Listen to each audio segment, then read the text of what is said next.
여러분 안녕하십니까? 라디오 전망대 이용선입니다.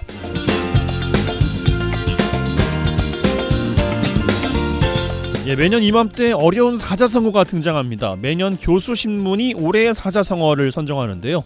올해는 견리망의가 뽑혔습니다. 볼견에 이로울 이, 잊을망, 의로울 의. 이로움 앞에서 정의를 잊어버린다라고 풀이할 수가 있겠습니다. 논어의 견리사의, 이로움을 보면 정의를 생각하라는 사자성어에서 만들어진 말인데요.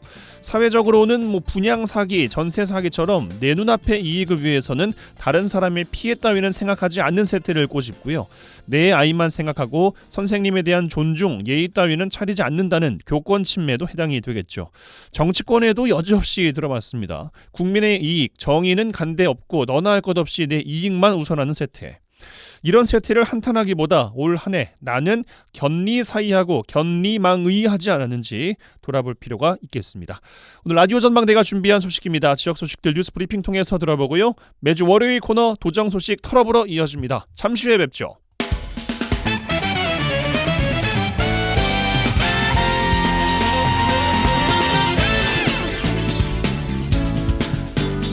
네, 새로운 한 주 월요일 마무리해보겠습니다. 라디오 전망대 뉴스 브리핑부터 진행하죠. 지역 소식들 GBS 뉴스의 차범준 편집장과 함께합니다. 전화 연결돼 있어요. 안녕하십니까? 네, 안녕하세요. 네, 순천에서 시작합니다. 지난 7일 순천시가 공공자원화시설 공청회를 개최하면서 연내 입지 선정 절차를 서두르고 있습니다. 지난주에 반대 시민대책위의 인터뷰 전해드렸습니다만 이후에 지역 환경단체인 순천환경운동연합도 공청회가 파행으로 진행됐다면서 순천시를 공개적으로 비난하고 있어요. 네, 순천환경운동연합이 지난주 금요일인 12월 8일 보도자료를 내고 하루 전 탈마체육관 올림픽체육관 교육장에서 개최된 공청회가 파행으로 진행되었다며 노관규 순천시장이 파행에 책임을 져야 한다고 주장했습니다. 순천환경운동연합은 보도자료를 통해 지난 6월 22일 순천시 폐기물 처리시설 입지 선정위원회의 최적 후보지 발표 이후 이 관련 정보를 투명하게 공개할 것과 시민과 적극적으로 대화할 것을 순천시에 요구해왔다고 주장했습니다. 순천환경운동연합은 최소한 지난 7일에 열린 공청회는 이 순천시가 어느 정도 형식을 갖추어 진행할 것으로 기대했지만 결국 파행을 빚었다며 순천시를 맹비난했습니다. 순천환경연은 이번 공청회 개최와 관련해 지역의 모든 이해 당사자와 시민이 참여할 수 있는 충분한 공간과 시민이 볼 수 있는 정상적인 공청회를 순천시가 다시 실시해야 한다고 요구했습니다.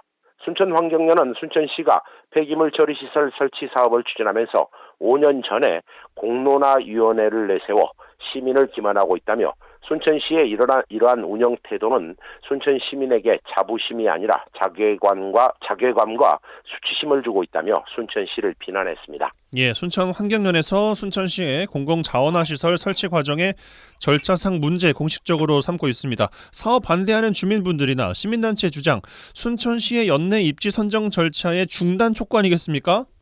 네, 순천시는 지난 6월 폐기물 처리시설 입지 선정위원회의 연양뜰 최종 후보지 발표 이후 입지 후보지 타당성 조사 과정 및 결과 열람, 전략 환경영향평가 공람, 지난 10월 26일과 7일에는 전략 환경영향평가 초안에 따른 설명회를 진행한 바 있습니다. 환경운동연합은 지난 10월 말에 진행된 전략 환경영향평가 설명회에서 이 찬양에 가까운 설명으로 이 소각장이 지상 낙원인 것처럼 홍보됐고 이번 공청회 역시 지역 주민과 시민단체의 폐기물 처리시설 관련 토론회와 설명회 요구에 응하지 않고 순천시 주도로 일방적으로 진행됐다고 주장했습니다. 특히 순천환경연은 순천시 입지선정위원회가 구성되기 이전인 지난해 12월부터 올 5월까지 시민단체와 언론인, 종교단체, 직능단체, 시청 직원들을 대상으로 하남 유니온파크 견학을 진행해 왔는데 이는 다양한 사례를 참고하지 않고 특정 시설이나 입지 조건만을 시민들에게 주입하는 것으로 역효과를 가져왔다고 지적했습니다. 순천환경연의 이번 시민공청회 파행 주장으로 앞으로 순천시가 입지 선정 절차를 강행할 경우 지역 환경단체나 반대 대책이 또 지역 시민단체의 공공자원화시설 설치와 관련한 반발이 앞으로도 더욱 거세질 것으로 전망됩니다. 예, 알겠습니다. 좀 더 지켜보는 것으로 하죠. 자, 광양으로 가겠습니다. 전남도 교육청이 지난 2014년에 폐교된 광양 진월초등학교 월길 분교를 지역민이 운영하는 생태환경 교육센터 교육장으로 활용하기로 했어요. 네, 학교 폐교로 활용 방안을 찾지 못해온 광양시 진월면에 소재한 진월초 월길 분교가 마침내 시민들에게 되돌려졌습니다. 최근 전남도 교육청은 지역민과 상생할 수 있는 폐교의 활용 방안으로 진월초등학교 월길 분교 부지를 광양 생태환경교육센터 햇빛 숲학교로 운영하기로 하고 지난 4일 개소식을 개최했습니다. 전남도 교육청은 그동안 폐교 부지로 남아 다양한 문제를 야기했던 월길 분교장을 햇빛 숲학교 개소를 통해 지역 특성을 반영한 교육시설이나 주민 커뮤니티 시설, 또 지역 문화예술, 생활체육을 위한 공간으로 재탄생시킬 수 있었다고 밝혔습니다. 이 광양생태환경교육센터 햇빛숲학교는 지역 산림형 예비사회적 기업인 협동조합 햇빛숲학교에서 운영을 받게 되는데요. 숲을 매개로 일상과 관계에 지친 현대인들에게 삶의 에너지를 회복할 수 있도록 생태체험 학습관을 운영하게 됩니다. 특히 아이들을 대상으로 주말 농장이나 체험학교 운영 등 마을 숲 교육을 통한 자연과 놀이 공간을 제공하고 취약계층이나 또 경력 단절 여성들에게 숲교육 강사 발굴을 통해 일자리 창출을 지원하게 됩니다. 예, 제대로 된 활용 방안을 찾지 못해서 그동안 교육 당국, 지역민들 분쟁을 야기시켜온 지역 일부 폐교, 모범 활용 사례가 될 것으로도 보입니다. 네, 전남도교육청과 광양시는 폐교가 마을 주민들과 소통하고 상생하는 공간으로 활용하기 위해 이 마을 주민과 함께하는 생태체험 프로그램이나 또 마을 농산물의 프리마켓, 운동회 등 마을 행사와 주민 교류 사업을 앞으로 진행하겠다는 구상입니다. 또한 광양시 중마장애인센터와 연계한 정기적인 숲교육 서비스와 광양시 치매안전센터나 요양원을 연계한 숲교육 서비스, 광양시 정신보건센터 및 정신보건시설과 연계한 숲교육 서비스를 제공한다는 구상입니다. 특히 학교 내에 마련된 햇빛 숲 카페는 지역사회의 환경 커뮤니티 공간으로 지역민들의 농산물 판매나 김장 장류 체험을 실시하겠다는 구상입니다. 진행자님 말씀대로 그동안 교육당국은 학교가 폐교하게 되면 이 부지를 매각하거나 임대하는 방식으로 주로 관리해서 이 손을 떼는 데 급급해 왔는데 이번 사례처럼 폐교 부지를 인근 마을 주민들과 지역사회에 되돌려줬다는 점에서 일종의 모범 사례로 평가되고 있습니다. 예, 알겠습니다. 여수에서 마무리하죠. 지난 8일 2016 여수 세계 선박람회 공식 출범식을 갖고 본격적인 박람회 준비에 나섰어요. 네, 재단법인 2016 여수 세계섬 박람회 조직위원회가 금요일인 지난 8일 여수시 문화월에서 출범식을 갖고 본격적인 박람회 준비를 시작했습니다. 여수섬 박람회 조직위원회는 1처 2본부, 1실 8부 형태의 사무처로 구성되어 있는데요. 행사장 조성이나 전시 연출, 행사 운영, 홍보, 참가국 및 관람객 유치 등 국제행사의 세부 실행 추진국으로 운영됩니다. 조직위원회 임원 구성을 보면 김용록 지사와 정기명 여수시장, 여수섬 출양 인사를 대표하고 주식회사 YC텍 박수관 회장이 공동위원장으로 추대됐습니다. 2016 여수 세계섬 박람회는 2021년 기획재정부가 승인한 국제행사인데요. 돌산업 진모지구와 여수 박람회장, 화정명 개도와 남면 금오도 등에서 펼쳐지게 됩니다. 30개국 300만 명 이상이 여수를 방문할 것으로 예상하고 있는데요. 이 박람회 주제는 섬, 바다와 미래를 잇따로 섬의 가치를 공유하고 미래 성장 동력으로 지속 가능한 섬의 모델을 제시하게 되는데요. 돌산업 진모지구 주행사장은 이 무한한 섬의 가치를 상징하는 이 무한대 기호 모양으로 8개의 전시관과 특별 공연장, 푸드코트 등을 구성해 섬의 탄생부터 미래 가치를 공유하는 장으로 활용됩니다. 부행사장인 여수세계박람회장에서는 국제섬포럼과 세계섬도시대회 등 각종 학술대회를 열어 섬의 가치와 비전을 제시하게 됩니다. 또 화정면 개도와 남면 금오도를 비롯한 여수 지역의 섬에서는 해양 레포츠와 가족 캠프, 섬 어촌문화센터, 비렁길 탐방 등을 통해 섬의 전통 문화와 레저, 웰리스 체험 공간 조성을 추진하게 됩니다. 예, 알겠습니다. 뉴스브리핑 GBS 뉴스의 차범준 편집장과 함께했어요. 고맙습니다. 네, 고맙습니다.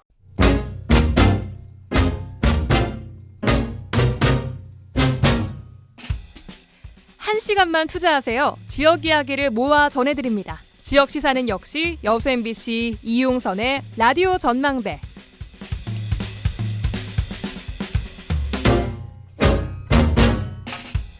네, 라디오 전망대 본격 정치 시사 토크 털어보러 시작하겠습니다. 매주 월요일에 함께하는 시간이죠. 오늘도 민주당 서동영 의원, 국민의힘 천하람 당협위원장 두 분과 함께할 텐데요. 먼저 순천 광양 곡성 구례갑 국민의힘 천하람 당협위원장 전화 연결되어 있습니다.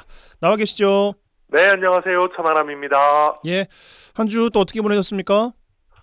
요새 송년회도 많고 향후회도 많고 굉장히 바쁘게 지내고 있습니다. 예, 그리고 지난주에는 그리고 또 분구 관련해 가지고 또 좋은 결정들이 있고 그래가지고 맞아요. 네, 저로서는 굉장히 잘 지내고 있습니다. 예, 그래서 여쭤볼 게 좀 많습니다. 빨리 좀 들어가 보겠습니다. 일단 네. 혁신이 이야기 안 할 수 없는데 조기 예산했어요. 네. 여러 차례 지적 주셨습니다만 어떤 총평 주시겠습니까? 저는 시간 끌기가 원래 목적이었다면 그 목적은 달성했는데 예. 당 상황이나 한국 정치를 생각하면 정말 기가 찰 노릇이죠. 기가 찰 노릇이다. 네, 왜냐하면 이게 지금 시간이 아주 많은 게 아니잖아요.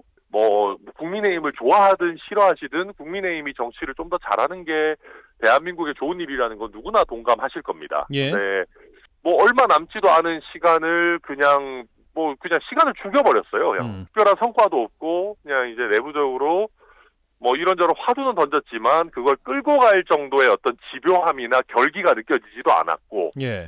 저는 처음부터 결국 김기현 대표는 시간 끌기용으로 인요한 위원장을 모신 것이고 인요한 위원장 입장에서는 그냥 본인의 이미지만 소비하면서 한국 정치에 별다른 의미는 남기지 못하셨던 거 아닌가. 저는 인요한 위원장의 캐릭터를 높게 평가하는 사람으로서 굉장히 안타까운 결과다 그렇게 봅니다. 예, 여러 가지 안이 있었습니다만 마지막에 나왔던 안 때문에 좀 이야기가 많지 않았었나. 아무래도 주류라고 하는 분들에 대해서 좀 내려놓기 이른바 그러니까 주류 희생에 대해서 어떻게 생각을 정리했을지 일단 지도부의 반응이 궁금한데 어떻게 정리가 됐다고 듣고 계십니까?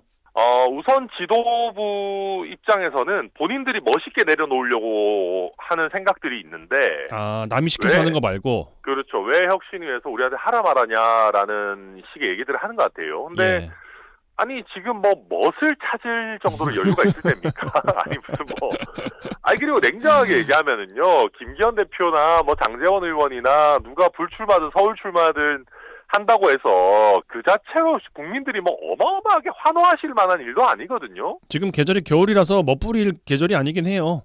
물론 예, 따뜻하게 입어야죠. 멋을 부리시는 분들은 계절 상관없이 또 이제 안 따뜻하게 입으시고 하는데 여튼 김기현 대표 입장에서도 본인이 만든 혁신이고 정말 당이 절체절명의 위기에 있어가지고 띄운 거라면 특히나 사실 원래 김기현 대표가 물러나야 마땅한데 그거를 어찌 보면 좀 이렇게 감싸주기 위한 혁신이라면 예. 본인의 멋을 좀 내려놓고 혁신위에 힘을 제대로 실어줬었어야죠. 네, 그것도 아니면서 이도저도 아니게 모든 거를 다 포기하지 않겠다라고 하면 그 일이 되겠습니까? 예. 그래서 그리고 이제 1, 2월에 아마 제 생각에는 이준석 신당 이슈든 아니면 김기현 대표 물러나라라는 어떤 요청이 더 커지든 하면 그때 가서 승부수로 그러면 내가 불출마든 서울 출마든 하겠다라고 던질 텐데 글쎄요 그때는 특별히 멋이 있겠어요?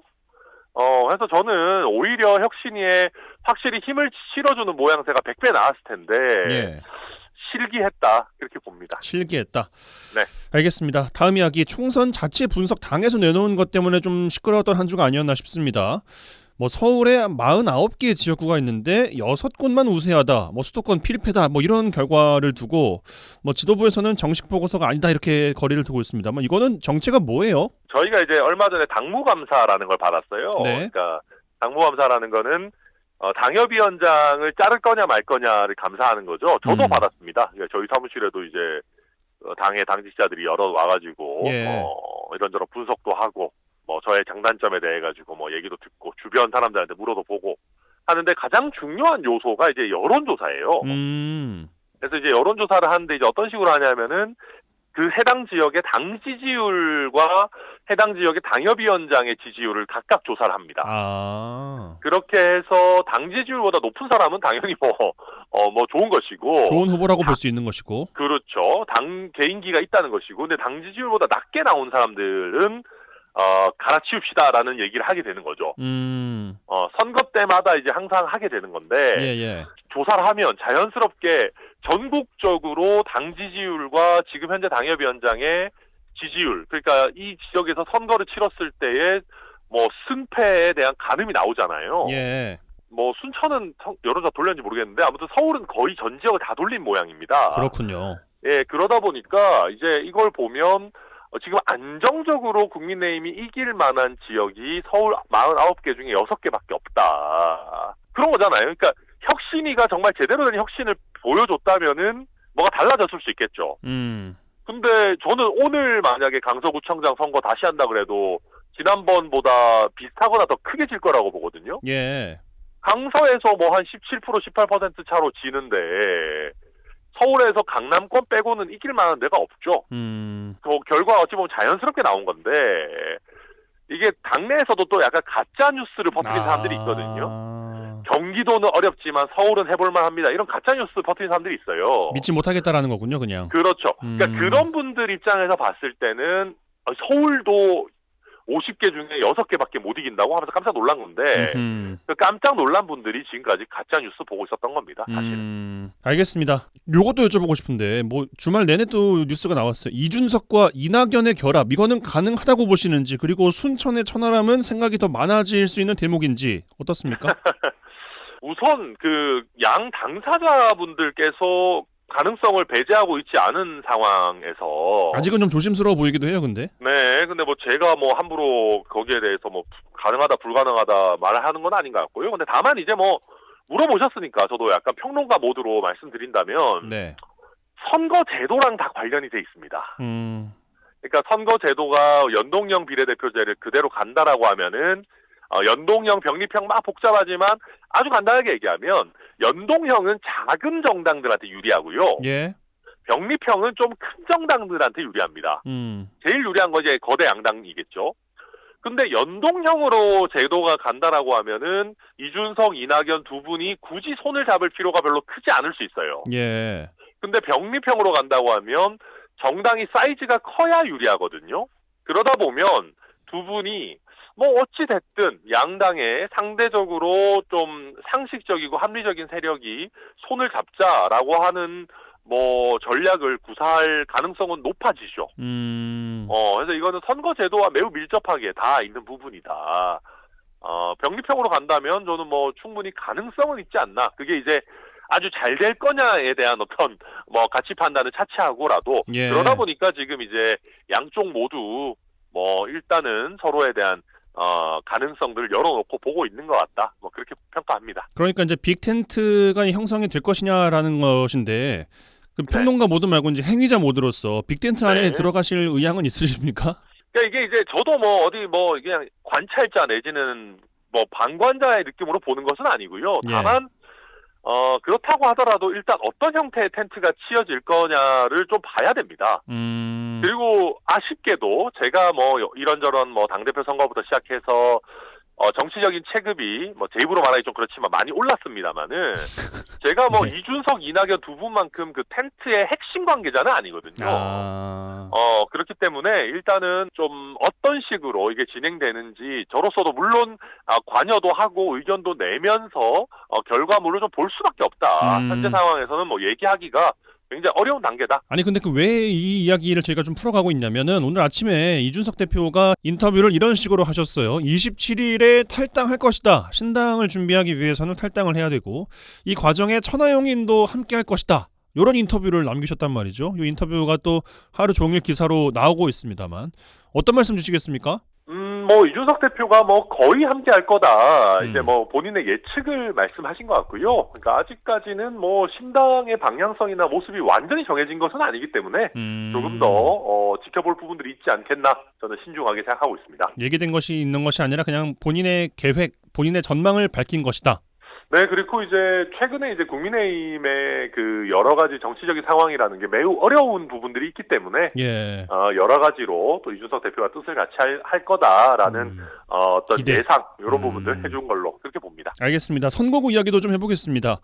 뭐 전국적으로는 분석은 이제 워낙에도 많이 들으시고 또 많이 하셨을 것 같아서 아까 뭐 좀 그 서두에 뭐 기분이 좋은 한 주였습니다라고 말씀 주셨잖아요. 네. 이제 그 계기가 이제 순천이 일단 선거구 획정안에 따르면 갑과 을로 분구가 된다는 건데 총평을 어떻게 주시겠습니까? 순천을 2번 괴롭힐 수는 없다. 그 명분도 없어요 이제. 명분이 없어요. 예. 그러니까 이게 이제 그러니까 선거구 획정이라는 게요. 저도 막 순천 분구돼가지고 제 SNS에 막 대환영입니다. 거의 뭐 쌍수 들고 만세 막 이런 식의 글을 썼어요. 네, 근데 네, 이제 네. 그거 쓰고 나서 생각해 보면 미안한 지점들도 있습니다. 그렇죠. 네, 전남은 10석을 지켰지만 전북은 또 한 석이 줄어드는 결과고 예. 또 동북권은 한 석이 늘지만 영암, 무안, 신안, 서북권은 또 한 석이 줄거든요. 그러니까 이게 그러니까요. 선거구 획정이라는 거는 제로섬, 그러니까 정해져 있는 의석에서 어떻게 쪼개느냐의 문제이기 때문에 한쪽이 좋아지면 한쪽이 안 좋아져요. 그래서 저도 뭐 만세 막 이런 거 좀 죄송하다 싶은 생각이 드는데 근데 순천 입장에서는 또 어쩔 수 없는 게 지난번에도 분구되는 게 당연한 얘기였거든요. 왜냐하면 여수가 가불인데 순천이 여수보다 인구가 많으니까 자연스러운 흐름인데 또 말이 안 되게 뭐 해룡만 광양에 떼주고 해가지고 이상하게 만들었단 말입니다. 그러니까 저도 그 선거구 획정위원회가 지난번에 무안에서 그 관계자 의견 청취하고 할 때 직접 제가 무안까지 가가지고 얘기했어요. 예. 아니 선거구 획정이라는 게 뭐 100% 모두가 만족할 수는 없지만 똑같은 지역을 2번 이런 식으로 해서는 안 된다. 너는 2번 피해를 줘서 안 된다. 근데 그 부분은 어느 정도 받아들인 것 같고요. 예. 그래서 이번에 아직 확정 단계는 아니지만 저는 국회에서 논의하더라도 순천을 2번이나 이런 식으로 기대만 높였다가 배신하는 것을 국회에서 할 수는 없을 거다. 예. 그래서 굉장히 고무적으로 보고 있고 순리에도 그게 맞다. 그렇게 판단합니다. 전남 안에서도 그리고 민주당 안에서도 생각이 많아질 대목 아니겠습니까? 말씀하신 처럼 서부가 하나 줄고 동부가 하나가 는다면은 근데 또 동부권 주민들이 고민하시는 바는 아니 뭐 서부권에 아무래도 좀 모든 것들이 집중돼 있는 상황에서 행정이나 뭐 정치 영역이나 맞죠. 그리고 힘도 뭔가 좀 서부권 의원들에 더 실려 있는 것 같은 기분이 막 들고 말이죠. 이게 잘 국회에서 통과가 될 거라고 예상하십니까? 이대로? 저는 될 수밖에 없을 거라고 봅니다. 될 수밖에 없다. 왜냐하면 지난번에 사태가 없었다면 예. 피해를 입을 수도 있었겠죠. 근데 순천을 2번 연속 이런 피해를 입힌다라고 하면 이게 지금 당장은 순천의 이슈지만 예. 말씀하신 것처럼 동부권 전체가 기분 나쁠 일이거든요. 이거는 이번에까지 또 이런 식으로 이제 동부권보다는 서부권의 정치적 영향을 중시한다라고 하면 기분 나쁠 일이고, 그러니까 저는 그렇게 봅니다. 물론 서부권 입장에서도 동부권만큼 산업 기반이 없는 상황에서 우리가 정치력마저 약화되면 어떡하겠냐라고 얘기하시는 것도 이해는 돼요. 예. 근데 그렇다고 하더라도 말씀하신 것처럼 동부권이 특히나 정치의 영역에서 너무 많이 소외됐던 건 사실이거든요. 이 선거구 획정이 너무 인구 기준으로만 가는 거에 대해서 문제 제기가 있지만 어쨌든 인구가 중요한 기준일 수밖에 없고 이 인구를 지키고 늘리고 하는 거는 단순히 정치인만의 어떤 역할이 아니라 순천 시민들 전체가 순천의 경쟁력을 높이고 인구를 늘려왔기 때문에 당연한 어찌 보면 결과물이란 말입니다. 근데 이거를 정치적인 고려 때문에 앗아간다. 저는 그거 순천 시민들께서 가만히 보고 계시지 않을 거다. 민주당 입장에서도 한 번은 몰라도 2번은 순천 시민들을 배신하는 거에 대해서 저는 경각심을 가질 수밖에 없고 혹여나 2개로 쪼갰을 때 국민의힘에 유리하기 때문에 순천을 못 쪼개겠다라는 생각을 한다면 천하람이 있기 때문에 뭐 그렇죠. 예. 뭐 너무 제 자의식 과잉인지 모르겠지만 혹여나 그런 생각을 한다면 반대로 다시 한번 순천 시민들을 배신했을 때는 그럼 과연 어떤 역풍이 불 것인가. 알겠습니다. 그 경우에는 뭐 국민의힘에 득이 안 될 거냐. 한번 저는 경고의 메시지를 보내고 싶습니다. 알겠습니다. 짧게 한 가지만 더 여쭤보겠습니다. 앞서 브리핑 시간에 전해드렸는데 그 쓰레기 처리 공공자원화시설 관련된 내용들 지난주에 이제 설명회가 아니라 공청회로 개최를 했다는 거 아니겠어요? 네. 근데 반대 범대책위 인터뷰 지난주 목요일에 전해드렸는데 뭐 설명회보다 더 심했다라고 이야기했고 또 환경련에서도 이게 비판의 목소리가 나오고 있거든요. 어떻게 보고 계십니까? 저는 진짜 이 사람 동원하고 이런 것들 글쎄요, 시에서는 뭐 인정을 할지 안 할지 모르겠습니다만은 저는 정말 이런 거는 좀 없었으면 좋겠습니다. 아니 공청회든 설명회든 몇 번 그렇게 많이 하는 것도 아닌데 정말로 반대하시는 분들 오셔가지고 어떤 의미에서는 오셔가지고 뭐 좀 시끄럽게 하고 뭐 소리 좀 치고 하는 게 뭐 그렇게 큰 문제입니까? 저는 제가 이런 것들 때문에 지금 이제 시에서 추진하는 방향에 대해 가지고 곱게 보기가 쉽지가 않다. 저는 사실 늘 말씀드리지만 공공자원화 시설 도심 형태로 또 문화체육시설 형태로 만드는 그 컨셉 자체 굉장히 나쁘지 않다라고 보는데 왜 이런 식으로 좀 예전 스타일의 일방통행을 거듭하려고 하는지 저는 참 납득하기가 어렵고 좋지 않은 소통 행정이라고 봅니다. 알겠습니다. 이 정도로 이번 주 인터뷰 마무리하겠습니다. 고맙습니다. 네, 감사합니다. 네, 지금까지 국민의힘 순천 광양 곡성 구례갑 천하람 당협위원장과 말씀 나눴습니다. MBC 라디오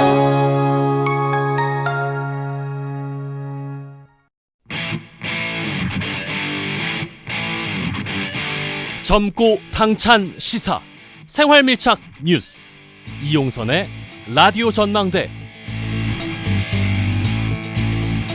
네, 라디오 전망대 털업으로 이어가겠습니다. 민주당 서동용 의원 전화 연결돼 있어요. 나와 계시죠, 의원님? 예, 안녕하세요. 서동용입니다. 예, 한 주 어떻게 보내셨습니까? 예, 이제 지난 12월 8일 금요일에는 저희가 본회의를 했는데요. 예. 그 전에 이동관 방통위원장 저희가 탄핵을 하니까 그 탄핵을 못하게 하려고 국회에서 법사위원회에서 아예 안건을 안 만들기 위해서 법사위를 계속 파행을 시켜왔거든요. 예. 국민의힘의 그 김도 위원장이. 그래서 그동안에 밀려있던 법이 너무 많아가지고요. 그 본회의 그 한 12월 8일 하루만 법안이 뭐 140개 이상을 저희가 처리하는 그런 강행군을 한 적이 있고, 예. 그 외의 시간들은 주로 이제 지역 활동하고 있는데요. 지난 8월 달에 제가 찾아가는 의정보고회를 쭉 하고 마을에 간 다니고 이러면서 의정보고회를 쭉 해왔었는데, 이제 국정감사 등으로 해서 못하고 있었던 걸 다시 이제 조금 여유가 생겨서 요즘 찾아가는 의정보고회 다시 시작해서 꾸준히 다니고 있습니다. 예. 그렇게 바쁘게 다니시는 와중에 뭐 책도 쓰고 계시다고요? 예. 제가 이제 그동안에 그 청년, 특히 지방소멸의 문제에 대해서 굉장히 관심이 많았고, 이 지방소멸의 가장 핵심 요체는 청년이 지방을 떠난다는 거거든요. 예. 어떻게 청년이 돌아오는 지방을 어떻게 만들 거냐에 대해서 국회 교육위원회에 있으면서 지방대학 육성 문제를 계속 제기도 하고 이렇게 해왔었는데, 예. 최근 이제 지난 여름부터 지역의 남은 청년, 떠난 청년, 돌아온 청년을 이렇게 세 파트로 나눠서 제가 심층 면접을 해가지고요. 그들의 이야기를 좀 직접 듣고 그동안에 제가 갖고 있었던 자료들하고 이렇게 합산해서 그 지방 소멸을 막고 청년이 잘 살아갈 수 있는, 청년이 미래를 기약할 수 있는 지방을 만드는 방법에 대한 내용을 책으로 좀 담았습니다. 예. 기대하겠습니다. 예, 좀 잘 읽어보겠습니다. 예. 자, 이야기를 좀 들어가 보면 일단 당으로 좀 먼저 좀 들어갈게요. 민주당이 당원을 개정했는데 전당대회에서 권리당원 표 가치를 높이는 게 주요 포인트 같습니다. 그러니까 뭐 당내에서 뭐 이제 이재명당이라는 수위 높은 비판이 나오고 있고 뭐 더한 표현들도 있습니다만, 먼저 권리당원 투표 비중 늘리는 것에 대해서는, 높이는 거에 대해서는 어떤 생각이십니까? 이번에 이제 권리당원 투표 비중 높이는 거, 그 다음에 하위 20%에 대한 감산을 더 확대하는 거, 이거 두 개 다 지난 김은경 혁신위원회에서 당에 제안했던 내용이에요. 그렇습니다. 예, 이 문제가 처음 제기됐던 건 송영길 전 대표의 그 돈봉투 사건 때문이었고요. 그때 이제 권리당원에 비해서 대의원의 투표 가치가 지나치게 높고, 대의원에 대해서는 지역위원장인 국회의원이 강한 영향력을 갖고 있기 때문에 돈봉투 사건이 난 거다, 이렇게 가정을 해서 그때 대의원 투표 가치를 더 낮출 필요가 있다, 이런 주장을 했던 거거든요. 예. 거기에다가 이제 2016년도에 민주당의 권리당원이 23만 명이었는데 지금은 권리당원만 100만 명이 넘는다. 그러므로 권리당원의 투표 가치를 더 높일 필요가 있지 않느냐라는 주장들이 더해진 거고. 그러나 이제 이에 대해서는 또 반론도 만만치 않았어요. 그 대의원제 자체가 당원이 호남하고 수도권에만 집중되어 있는 민주당에, 그 민주당이 전국 정당으로 나아가기 위해서 마련한 제도다. 영남 같은 경우는 민주당 권리당원이 거의 없기 때문에 지역위원장이 대의원을 좀 뽑아서 그 대의원들 중심으로 해서 당을 운영하도록, 그렇게 해서 민주당이 좀 불모진 영남 지역에서도 생존하고 더 범위를 좀 확대할 수 있도록 그러기 위해서 마련한 제도가 대의원 제도인데, 이 대의원 제도를 지금 너무 쉽게 권리당원과 대의원의 투표 비중만 가지고 너무 쉽게 이걸 없애려고 해서는 안 된다, 이런 주장이 있었던 거지요. 예. 그래서 이 주장이 이제 팽팽하게 맞서니까, 그러면 대의원 한 표가 권리당원 60표의 가치와 맞먹는다, 이게 너무 불균형한 게 아니냐. 그러면 이 비율을 좀 조절하자, 이런 이야기들이 있었는데, 이제 이번에 그걸 대의원 한 표가 권리당원 20표 미만에 상응하는 가치를 갖도록 조정했던 거거든요. 근데 이제 문제는 뭐냐면, 이 대의원하고 권리당원 투표비율 문제는 국회의원 총선하고는 아무 상관이 없어요. 내년 8월에 있는 전당대회에서 당대표 뽑을 때나 적용되는 규정이거든요. 아, 총선과는 아예 이거 관계가 없습니까? 아예 관계가 없습니다. 근데 그걸 왜 지금 하느냐. 이제 이 문제가 강력하게 좀 제기되고 이러면서 사실 이번에 중앙위원회에서 32%가 반대를 했는데요. 예. 이게 당대표가 제안하고 최고위원회 의결 거치고 당무위원회 의결 거쳐가지고 올라온 거에 대한 투표치고는 중앙위원회 반대가 굉장히 많았던 거죠. 너무 이제 다양한 의견 수렴 토론 거치지 않고 이 문제가 진행된 거에 대한 아쉬움 뭐 이런 것들이 있었던 거고 또 한편 이제 아까 말씀하신 이제 나치당 이런 이야기는 권리당원 투표 비중을 높이면 뭐 당의 주인인 당원이 존중받는 느낌이 들 수 있어서 좋을 수는 있다. 그러나 우리는 지금 현대민주주의 하에서 대의제를 채택하고 있는데 대의원제는 말하자면 당의 대의제도다. 이 대의제도의 존재 가치를 투표 비중으로만 따져서 그 가치를 낮추는 건 옳지 않다. 한편 현대민주주의의 위기로 뭐 전 세계가 평가하는 독일의 나치당 같은 경우에도 대중민주주의가 특히 강조되던 시기에 나타났던 현상이었다. 이런 점들을 좀 지적하는 목소리들이 있었던 거거든요. 예. 어쨌든 좀 아쉬움은 있는데 일단 통과는 됐습니다. 일각에서는 당원 개정이 불러올 여파에 대해 또 주목하고 있는데, 그러니까 이재명 대표의 사당화를 지적하는 분 중에 대표적인 분이 이제 이낙연 전 대표시잖아요. 예. 오늘까지 뉴스를 보니까 뭐 이낙연과 뭐 이준석의 빅텐트론 뭐 이런 것들도 나오고 있는데 이건 어떻게 보고 계십니까? 좀 당황스럽고요. 예.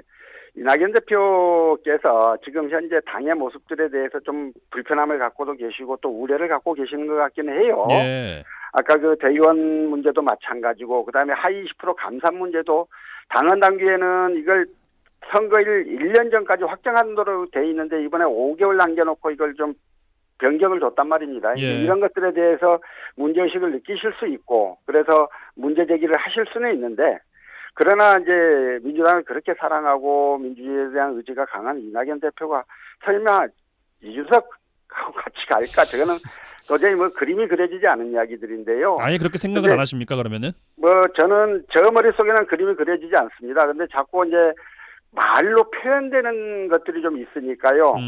저도 좀 많이 좀 당황스러우시군요. 예. 어쨌든 전체적으로 저는 최소한 뭐 이준석 이야기가 나오는 뭐 이런 것들이 올바른 방향은 아니지 않을까 하는 생각들은 분명히 있습니다. 알겠습니다.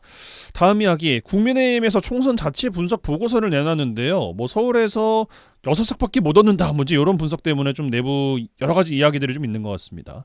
반대로 민주당에서는 이해찬 전 대표께서 과반을 넘기냐, 아니면은 뭐 180석을 차지하느냐가 중요하다라고 하면서 낙관론을 좀 제시하고 계시거든요. 어떻게 보십니까? 이해찬 대표 지난번에도 20년 집권론 이야기 하셨다가 저희가 크게 혼난 적이 있는데요. 제가 왜 그런지 모르겠어요. 저는 이런 이야기 있을 때마다 꼭 좀 말씀드리고 싶은 사례가 그거예요. 2016년도에 20대 총선 앞두고요. 새누리당 지도부가 총선에서 170석, 180석 이렇게 운운하면서 선거 자신했었거든요. 그런데 실제 선거 결과는 더불어민주당한테 일당도 뺏겼어요. 선거에서 가장 견제해야 되는 건 당의 자만입니다. 예. 지금 민주당이 잘하는 상황, 민주당이 국민으로부터 그 신뢰받고 인정받는 상황 아니고 정부 여당의 헛발질 때문에 반사이익 받고 있는 상황 아닙니까? 예. 그러면 이런 상황일수록 더욱 겸손해야 하고요. 특히나 지난 이제 강서구청장 선거에서 저희가 대승을 하고 나서 그게 민주당한테 오히려 독이 됐다는 외부의 비판 목소리들도 있거든요. 그렇습니다. 이러면 더욱 겸손하고 실제 바닥 민심을 더 살피고 이렇게 해야 되는 거고 더 냉철하고 더 혁신하고 더 낮은 자세로 임해야 됩니다. 뭐 흔히 하는 말로 선거하고 골프는 마지막까지 고개 드는 순간 지는 거다 이런 말 있지 않습니까? 우리 지도부가 제발 좀 그런 우를 범하지 않았으면 좋겠다는 생각입니다. 알겠습니다. 지역 이야기도 좀 짚어봐야 돼서 좀 넘어가겠습니다. 선거관리위원회에서 그 선거구 획정위원회가 제시한 선거구 획정안 보셨겠지 않습니까? 예, 당연히요. 예, 네. 어떤 입장 주시겠습니까? 예, 일단 뭐 다른 지역은 다 놔두고요. 지난번 21대 총선에서 순천 해룡을 광양곡성구례에 붙이는 지형적 선거구 획정이 있었기 때문에 예. 그건 옳지 않다고 저희가 처음부터 이야기를 해갖고 반드시 되돌리겠다고 말씀을 드렸어요. 그래서 그게 이제 정상화된 거는 저는 아주 다행이라고 생각을 합니다만 네네. 이제 문제는 뭐냐면 지난번 21대 때도 순천 둘로 분구하고 무한영암 신안을 없애는 선거구 획정이 중앙선거원에서 제시됐다가 국회에서 뒤집혀버리지 않았습니까? 그러니까요. 예. 그래서 이제 이번은 또 그러지 말으라는 보장이 있는 거냐의 문제가 있어서 저희 굉장히 조심스럽고요. 예. 계속 이제 저도 뭐 정개특위 간사 만나고 그다음 원내대표도 만나고 또 서동철 의원님도 그렇게 하고 있어요. 근데 저쪽 선거구가 없어지는 쪽 또 국회의원도 또 그러실 거 아니에요. 서부권 의원 말씀하시는 거죠? 예, 그렇습니다. 그래서 양쪽 다 치열하게 이 문제를 다투고 있어서 아직 결과까지는 모르겠고 어쨌든 저는 가장 올바른 방향으로 가장 원칙에 맞는 방법으로 해야 되는 거다. 순천이 전남 제1의 도시인데 순천이 기형적 선거구 획정을 해서는 안 되는 거다. 그 위상에 걸맞게 단독으로 2명 선거구 그러니까 국회의원을 가질 수 있도록 해야 되는 게 가장 원칙적이고 상식에 부합하는 방법이다. 그래서 그렇게 될 수 있도록 저도 마지막까지 최선의 노력을 다할 계획입니다. 예. 그럼 지난번과 이번에 차이가 있다면은 뭘 좀 어필을 하고 계십니까? 뭐 단순히 뭐 순천이 인구가 늘었습니다. 이것만 가지고 이야기를 하고 계신 건지 아니면 또 다른 뭐 어떤 묘안이 있는 것인지? 일단 이제 지난번에는 국회 내에 이해관계를 갖고 있는 분이 민주당 국회의원은 이계호, 서삼석 두 사람밖에 없었어요. 맞아요. 그 서삼석 의원 지역구를 깨서 일부를 이계호 의원 지역구로 갖다 붙이는 이런 혁정이었기 때문에 두 분의 이해관계가 일치했던 거죠. 그 반대편에서 반대 목소리를 낼 수 있는 사람이 아무도 없었고, 근데 지금은 그렇지 않지 않습니까?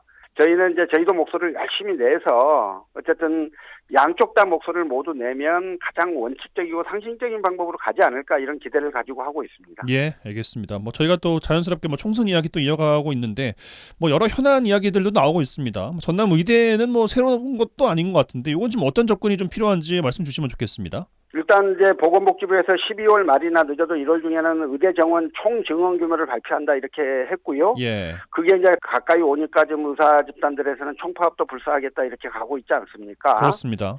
저는 이제 의대 정원 총 증원은 어떤 행태든 발표가 될 건데 이 과정에서 의대 신설이 함께 돼야 한다라고 하는 주장을 지난 시기 계속 해왔고요. 그 문제에 대한 주장을 지금도 계속 하고 있습니다. 그런데 지금 정부가 이 문제와 관련해서 정치권하고 좀 발전적인 논의를 하지 않아요. 그러다 보니까 정부가 어떤 발표를 할지를 정치권에서는 거의 깜깜이로 좀 바라보고 지켜볼 수밖에 없는 상황이어서 그래서 이제 이 문제에 대한 좀 우려가 있긴 합니다. 어쨌든 지금까지 좀 윤석열 정부가 지방의 미래와 국민 건강권을 생각하기보다는 모든 것을 정책 유불리로 판단하는 모습을 반복해서 보여줬기 때문에 이번도 굉장히 좀 저희는 조심스럽게 바라보고 있고요. 계속해서 해당 부처에다가 목소리를 내고 이렇게 해서 가장 국민의 건강권을 위하는 방법, 지역의 의료 불균형을 해소하는 방법대로 그 방법으로 이 문제가 해결될 수 있도록 최선의 노력을 다하겠습니다. 예, 알겠습니다. 한 가지만 더 짧게 여쭤보고 마무리하겠습니다. 지역에서 이달 들어서 종종 언급되는 것이 이순신 대교 국도 승격에 관련된 이야기인데 예. 아무래도 하자보수 기간이 올해 마무리가 되잖아요. 네. 이제 내년부터 뭐 각 지자체에서 그야말로 천문학적인 유지보수 비용을 이제 마련해야 된다라는 상황입니다. 예. 이거는 어떻게 좀 보고 계십니까? 그러니까요. 이순신대교가 2013년 2월에 개통했는데 올해까지 유지관리에 총 443억이 들었다는 거 아닙니까? 예. 근데 이제 지금 이 유지가설비는 전라남도 여수시, 광양시가 분담하고 있는데 그나마 그 건설사의 유지보수 계약 기간이 끝났고요. 그러다 보니까 이제 내년에만 비용이 한 200억 이상 들 것이다 이렇게 예측이 좀 되고 있습니다. 예. 그러면 이제 지자체로서 너무 큰 부담이기 때문에요. 이걸 어떤 형태로든 해결을 해야 될 거고 특히나 이 이순신대교가 전남 동부권에서 차지하는 그 역할 이런 것들을 감안하면 어떤 형태로든 해결이 좀 필요하다 싶습니다. 그래서 지금 저희도 그동안에도 여러 차례 좀 건의도 하고 이야기를 좀 나눠왔었고요.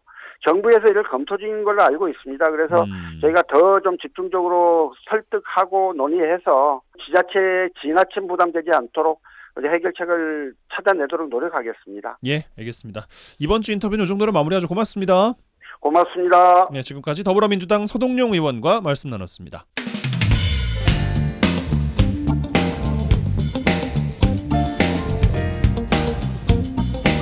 네, 한 주간 주요 도정 소식 살펴보겠습니다. 전라남도 대변인실 방준환 사무관 전화 연결돼 있어요. 안녕하십니까?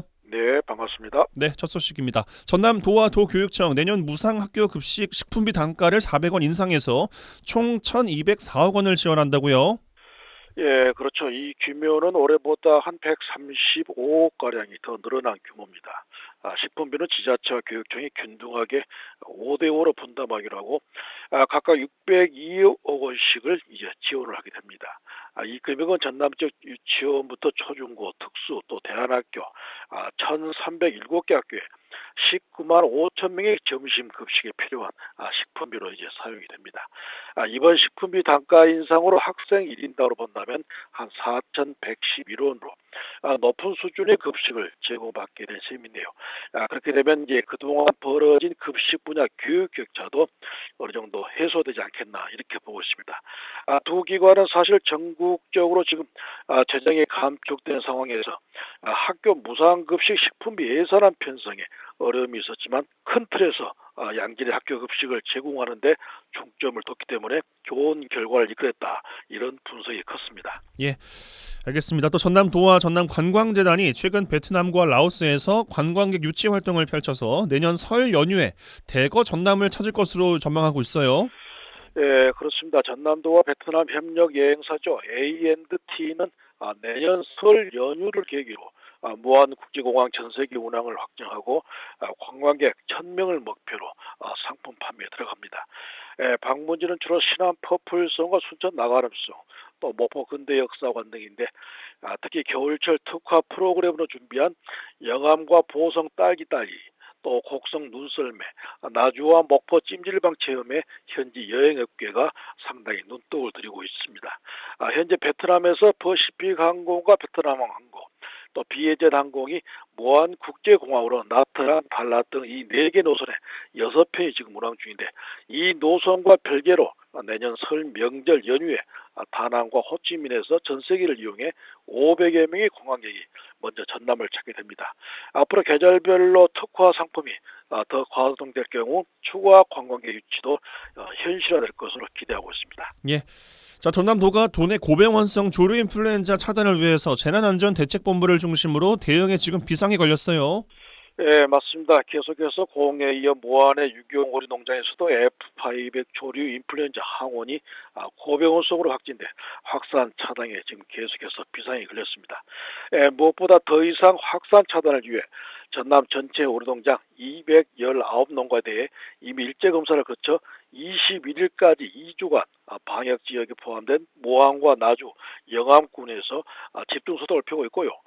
또 12월 한 달간 농축산식품국 전 직원을 동원해서 영산강 인근 고위험 지역 4개 시군 가금농장 차단 방역 이행 실태를 특별 점검에 들어갔습니다. 사실 AI는 바이러스이기 때문에 얼마나 철두철미하게 대변하느냐에 따라 방역의 성패가 달려있기 때문에 세밀한 역학조사를 통해 원천적이고 또 철저하게 대응해 나가기로 했습니다. 전남도는 겨울철새가 최대 도래하는 시기인 12월에서 1월 사이가 어쩌면 비상으로 보고 추가 확산 방지를 위해서 철새 도래지와 소하천 그리고 저수지 주변 소독을 강화해서 만약 의심 증상 발견 시 즉시 신고해 줄 것도 당부하고 있습니다. 예, 알겠습니다. 다음 소식이에요. 또 전남도가 영농 부산물과 쓰레기 불법 소각으로 산불 발생 위험이 높아짐에 따라서 소각 산불 근절을 위한 신고 포상금을 지급하네요. 예, 그렇죠. 올해 도내에서 발생한 산불 건수만도 쉬운 한 건으로 이 중에 영농 부산물과 쓰레기 소각에 의한 산불이 17건으로 가장 높았습니다. 그뒤 입산자 실화가 15건, 또 담배불 실화도 4건 등으로 피해 면적만 952헥타에 달하고 있는데 그래서 전남도가 소각 행위로 산불 발생을 사전에 차단하기 위해 위반 사항을 최초로 신고한 사람에게 저희들이 포상금을 지급합니다. 신고 대상은 산림내에서 불을 피우는 행위부터 또 화기물을 가지고 입산하는 행위, 산림 인접지에서 영농 부산물과 쓰레기 소각 등 산불 방지 위반 행위가 여기에 해당이 됩니다. 신고 포상금은 산불 가해자가 징역형이 처벌을 받는 경우엔 최고 300만 원을, 또 벌금형은 최고 50만 원, 영농 부산물과 쓰레기 소각 행위 신고는 최고 10만 원을 지급받게 됩니다. 네, 또 전남도가 중국발 요소수 부족 사태를 예방하기 위해서 긴급 대책 회의에 나섰네요. 이 또한 또 걱정이죠. 지금 도에서도 긴급 상황 점검과 또 대책 회의를 갖고 정부의 차량용 요소수 공급 상황과 업계 등 전남 지역 수급 상황을 공유하면서 대응 방안을 논의를 했습니다. 전남에는 현재 시내버스 등 대중교통은 최대 2개월분의 요소수 재고량을 보유하고 있고 폐기물 수거와 소방 등 시민 생활과 밀접한 공공 분야도 당장 부족 사태는 없을 것으로 이렇게 확인이 됐습니다. 이제 하지만 중국의 수출 제한 장기화 시 화물차를 비롯한 건설 기계의 물류와 산업 현장에는 어려움이 예상되는데요. 그래서 도가 중앙정부와 신속한 요소수 공급 방안을 협의하면서 대응책 마련에 들어갔습니다. 우선 현재 운영 중인 전남도와 또 20개 시군 물가 종합 상황실 기능을 요소수 대응 상황실로 확대 전환해서 매점 매석 행위 등 불공정 거래 행위를 적극 차단해 나가기로 했습니다. 예, 마지막 소식이에요. 전남도가 12월 추천 여행지로 광양 구봉산 전망대 등 4곳을 선정했네요. 광양 구봉산 전망대하고 또 한평 돌머리 해변, 완도 해양치유센터, 진도 세방 낙조가 선정이 됐습니다. 광양 구봉산 전망대 하면 순천과 여수, 하동, 남해까지 광양만의 풍경을 조망할 수 있는 그야말로 일출 또 일몰의 명소로 잘려져 있죠. 진도 세방 낙조는 아시다시피 우리나라에서 해가 가장 늦게 지는 풍경을 볼 수 있는 낙조 경관 명소죠. 이제 한 해를 마무리하면서 더불어 희망찬 새해를 다짐하는 상당히 의미 있는 기회를 한번 가져보시기 바랍니다. 네, 전라남도 대변인실 방준환 사무관과 함께했어요. 고맙습니다. 고맙습니다. 네, 월요일 라디오 전망대 마치겠습니다. 이용선이었습니다.